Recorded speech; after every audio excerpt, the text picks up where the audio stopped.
Hello, everyone. Today's workshop is going to be about DEI and Islamic ethical foundations. We're going to be viewing diversity, equity, and inclusion through the concepts adl, karamah, rahmah, and shura. This workshop is not to introduce DEI as something external to MCAS or to Islam, but rather to explore how DEI principles are already deeply embedded in Islamic ethics and practiced in MCAS, as well as how they can be translated into organizational practice. As a Muslim serving organization, MCAS operates at the intersection of faith, social justice, and child welfare. This workshop aims to strengthen this intersection, highlighting the importance of operating through DEI and Islamic ethical values. By the end of this session, we should be able to understand core DEI concepts in organizational settings, identify Islamic ethical principles that align with DEI, recognize the difference between values based inclusion and structural equity, reflect on how DEI can be practiced ethically and systematically at MCAS, and identify at least one concrete action we can take within our role. This session is reflective, not evaluative. There's no right or wrong answer. The focus is on us learning how to better integrate DEI along Islamic ethical values in our practice. To move forward, I want us to recap what DEI stands for. The D stands for diversity, referring to who's present, differences in race, gender, age, disability, immigration status, language, religion, and lived experience, or anything in between. The E stands for equity, which refers to fairness, recognizing that people can start from different places and may need different supports to access the same opportunities. The I stands for inclusion, which refers to how environments are structured, whether people feel respected, heard, safe, and able to participate meaningfully. Research shows that many organizations focus on diversity without addressing equity or inclusion, which can result in representation without real power or access. Why does DEI matter in social services? In social service and non for profit organizations, DEI is crucial to grasp and operate through. It directly affects who feels safe accessing services, who feels believed, and who receives support. In an article by Ahmed called On Being Included, she notes that nonprofits often assume DEI is done because they serve marginalized populations or promote ethical values. This can lead to what's called institutional complacency, where good intentions hide internal inequities. In her analysis, she says diversity work often becomes unnecessary precisely because organizations see themselves as already ethical. This directly supports the idea that because we help marginalized, we must already be inclusive. Ahmed shows this assumption is one of the main reasons DEI work lacks in non for profit organizations. DEI impacts staff well being, burnout, ethical decision making, and community trust. It operates at two levels: relational, which is how people treat one another, and structural, which is how policies, governance, and systems are designed. Values alone cannot sustain equity if systems unintentionally reinforce exclusion. Now let's talk about Islamic ethics. Islamic ethics provide a strong framework for DEI, with core principles applicable to both individual behavior and institutional structures. The four ethical principles we're going to cover in this workshop are karamah, which means human dignity; adl, which means justice; rahmah, which stands for mercy; and shura, which means consultation. Islamic scholars emphasize that these principles apply not only to individual behavior, but also to institutions and governance structures. This means that DEI is not just a personal value, it is an organizational responsibility as well. Firstly, we will talk about karamah. Karamah signifies the inherent dignity of every human being, which is a core pillar of Islamic ethics. The Quran states, "We have honored the children of Adam." The children of Adam here refer to human beings. This dignity is unconditional. It is not based on productivity, compliance, education, language ability, legal status, etc. This means that advocacy and support are an expression of dignity and equity. They are not considered extra help. Karamah could be seen in MCAS in multiple situations, but I will only mention two. An example of karamah at MCAS includes providing translation for services provided to ensure that non-English speaking clients are able to access the care they need. Another one is ensuring equitable access to services regardless of financial capacity of families. MCAS ensures that they are able to help the largest amount of people with as many resources as they can provide, regardless of who these people are.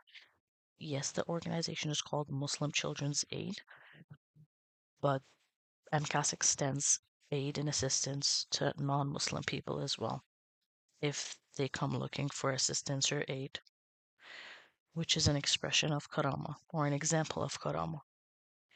Research shows that dignity based practice improves engagement and trust in child welfare services. Talk about adl, aka justice. Justice in Islam is about fairness and context. It is not about treating everyone the same.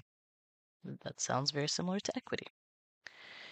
It is the distinction between equality and equity. Equality gives everyone the same resources, while equity gives everybody the resources that they need in order to succeed. Equity recognizes structural disadvantage and responds accordingly. Islamic jurisprudence supports differentiated responses when they promote justice and prevent harm.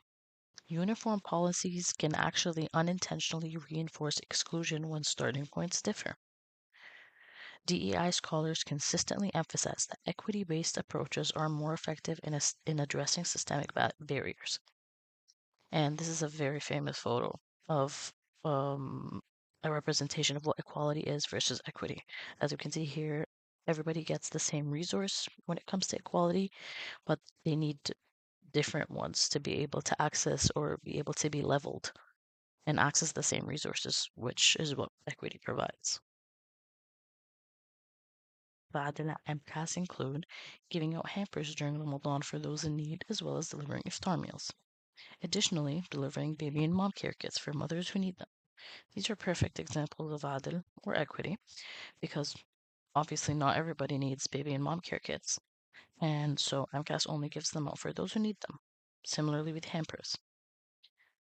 DEI research confirms that equity-focused policies reduce systemic exclusion and improve organizational outcomes.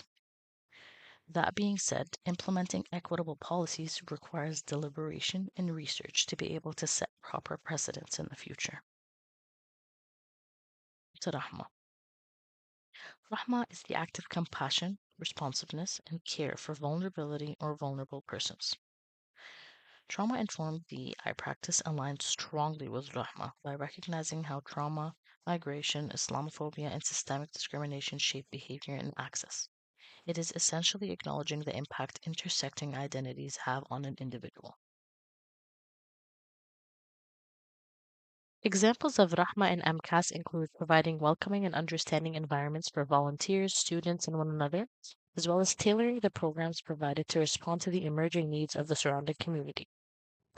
Scholars note that mercy centered leadership fosters psychological safety and ethical practice.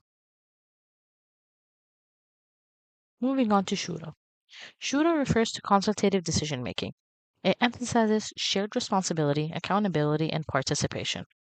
The EI frameworks similarly emphasize power sharing, transparency, and the importance of considering different voices as well as lived experiences. Examples of Shura at MCAS include evaluating the efficiency of programs using surveys and interviews that consider multiple opinions and experiences from staff, volunteers, and students, as well as involving youth, parents, and children in program design. Research shows that inclusive governance increases legitimacy and trust in nonprofit organizations, further increasing the importance of Shura. Important to discuss the difference between values versus structures. MCAS exhibits strong values based inclusion in its mission of helping marginalized children and families, its vision of providing a safer and more accessible environment for these populations, and its programs, which range from distributing hampers during the month of Ramadan to running simbas and providing children and youth with opportunities to foster their growth. The concept of values based inclusion is what I mentioned before regarding nonprofit organization viewing this type of inclusion as sufficient without formally embedding DEI principles into their governance structures, policies, and organizational practices. Research says that when inclusion relies entirely on individual goodwill, it becomes inconsistent and vulnerable to leadership changes or staff turnover. Embedding DEI into policies, training programs, and governance frameworks ensures a consistent alignment between stated values and actual practice, fostering long term equity. Avoiding performative DEI.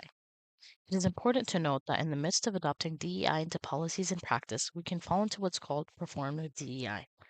Formative DEI occurs when organizations adopt inclusive language without meaningful accountability or structural change. Islamic ethics emphasize action over symbolism and accountability over mere intention, providing a strong counterpoint to performative gestures. To move away from performative DEI, we need to ensure measurable commitments, which happens by setting clear, quantifiable goals for DEI initiatives, transparency, by openly communicating progress, challenges, and outcomes, as well as follow through, by ensuring consistent implementation and continuous evaluation of policies. To conclude the session, we're going to recap what we went over.